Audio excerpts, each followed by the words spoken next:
BJP को मध्य प्रदेश, छत्तीसगढ़ और राजस्थान में बड़ी जीत मिलने के बाद अब बीजेपी मिशन 2024 की तैयारी में जुटी है। सबसे ज्यादा लोकसभा सीटों वाले राज्य उत्तर प्रदेश में बीजेपी ने 24 के लिए मिशन 80 का लक्ष्य तय किया। मिशन 80 को लेकर क्या रहेगी रणनीति और किस तरह से बीजेपी चुनाव में जाएगी, इसे लेकर यूपी के उच्च शिक्षा मंत्री योगेंद्र उपाध्याय ने बंसल न्यूज से खास चर्चा की है। बात करेंगे उत्तर प्रदेश के उच्च शिक्षा और आईटी मंत्री योगेंद्र उपाध्याय से कि क्या रणनीति रहेगी, क्योंकि उत्तर प्रदेश में सबसे ज्यादा लोकसभा सीटें हैं और मिशन 80 का लक्ष्य है। सर, 3 राज्यों में बड़ी जीत मिली है बीजेपी को, उसके बाद जो है लोकसभा की तैयारी है। उत्तर प्रदेश के संदर्भ में क्या रणनीति रहेगी?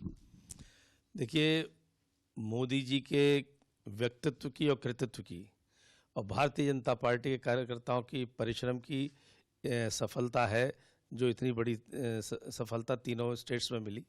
और मोदी जी का नेतृत्व ऐसा चमत्कारी नेतृत्व, उनके कृतित्व ऐसा है जो कि जनता तक सीधे पहुंच रहा है। तो हम लोगों की रणनीति में सीधा सीधा है कि लीडर बेस और कैडर बेस। लीडर हमारे उत्तर प्रदेश में तो मोदी जी और योगी जी दोनों ही हैं और एक बेमिसाल नेतृत्व है, और कैडर हमारा बहुत मजबूत है। जिस तरह की जीत तीनों राज्यों में मिली है, चाहे वो मध्य प्रदेश हो, छत्तीसगढ़ हो, राजस्थान हो, और जिस तरह से सत्ता का हस्तांतरण हुआ, मुख्यमंत्रियों के नामों की घोषणा हुई, तो आपको लगता है कि आने वाले समय में इस तरह के और जो है प्रयोग बीजेपी करेगी? ये प्रयोग नहीं है बीजेपी का।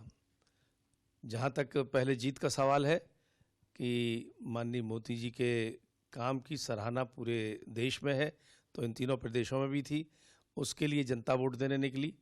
और जहाँ तक नेतृत्व परिवर्तन के सवाल जो आप का इशारा है, तो भारतीय जनता पार्टी पूरी तरह डेमोक्रेटिक पार्टी है।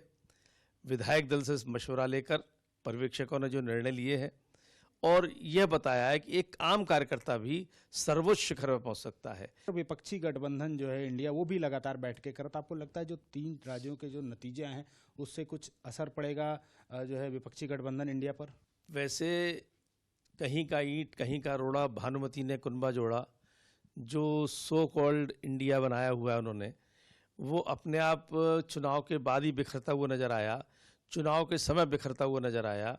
और उनका जुड़ने का कारण क्या था कि मोदी हटाओ, बस एक सूत्री कार्यक्रम। मोदी हटाओ भी चलिए, किसको बिठाओ इस पर शीरजा बिखरेगा वहाँ पर, और वो चल नहीं पाएगा ज़्यादा।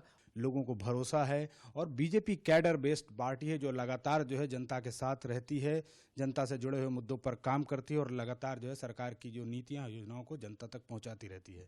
कैमरा पर्सन सत्येंद्र कुमार के साथ आलोक राय, बंसल न्यूज, लखनऊ।